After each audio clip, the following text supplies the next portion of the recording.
ఓం విఘ్నేశ్వరాయ నమ. మహాభారతము 10వ అధ్యాయము. శ్రీకృష్ణుడు సుదర్శన చక్రాన్ని పట్టుకోవటము.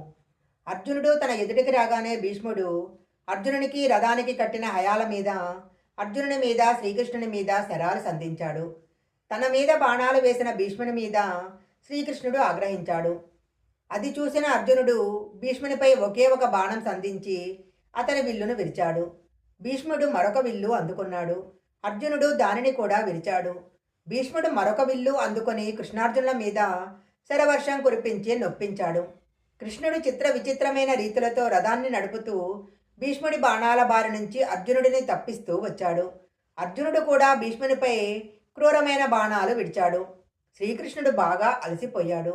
బాగా గాయపడిన అర్జునుని చూసి ఇలా అనుకున్నాడు: పాండవ సైన్యము భీష్ముని దాటికి ఆగలేకపోతున్నాయి. అర్జునుడు బాగా గాయపడ్డాడు. పరిస్థితి కనుక ఇలా కొనసాగితే దుర్యోధనుని సమస్త కోరికలు భీష్ముడు ఈ రోజే నెరవేర్చగలడు.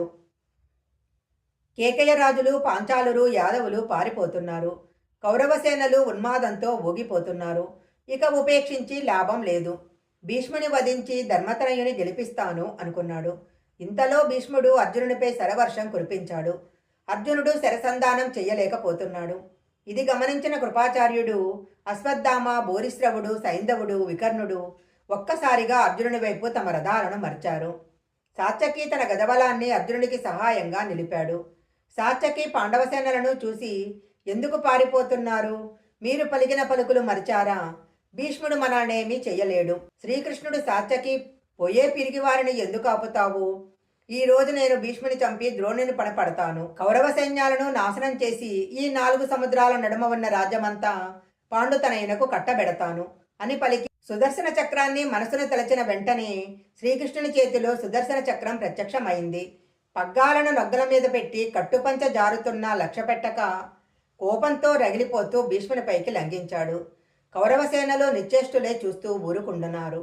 భీష్ముడు పారవస్యంతో రథం దిగి శ్రీకృష్ణునికి ఎదురు వెళ్ళి, కృష్ణ, రావయ్య, నన్ను సంహరించి కృతార్థుడిని చెయ్యి అని చేతులు జోడిస్తూ ప్రార్థించాడు. అది చూసిన అర్జునుడు రథం దిగి శ్రీకృష్ణుని వెనక నుండి పట్టుకున్నాడు. కానీ శ్రీకృష్ణుని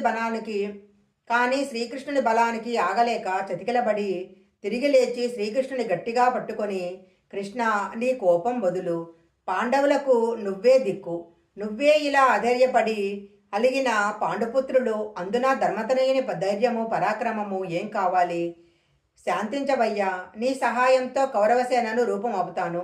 నాకు అపకీర్తి తేకయ్యా అని ప్రార్థించగా శ్రీకృష్ణుడు శాంతించి కోపాన్ని ఉపసంహరించి తిరిగి రథం ఎక్కి పర్గాలు చేతపట్టాడు.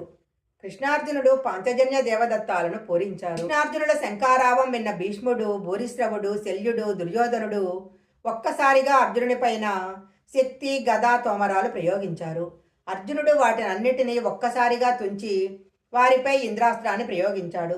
ఇంద్రాస్త్రం కౌరవసేనలను విధాలుగా నాశనం చేశాయి. అర్జునుడు భీష్మునిపై అతి క్రూరమైన బాణాలు వేశాడు. భూరిశ్రవుని విల్లు విరిచాడు. 9 బాణాలను శల్యునిపై సంధించాడు. పాంచాల విరాట సైన్యాలు అక్కడికి చేరాయి.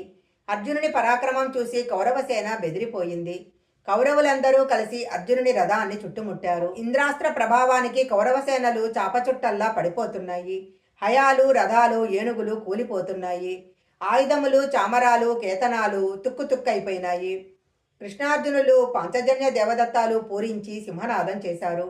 అర్జునుని దాటికి ఆగలేని కౌరవసేన ఆ రోజుకి యుద్ధాన్ని ఆపి తమ నివాసానాలకు చేరుకున్నాయి. వందిమాగదులు పాండవుల విజయాన్ని కీర్తిస్తుండగా పాండవ సేనలు తమ నివాసాలకు చేరాయి.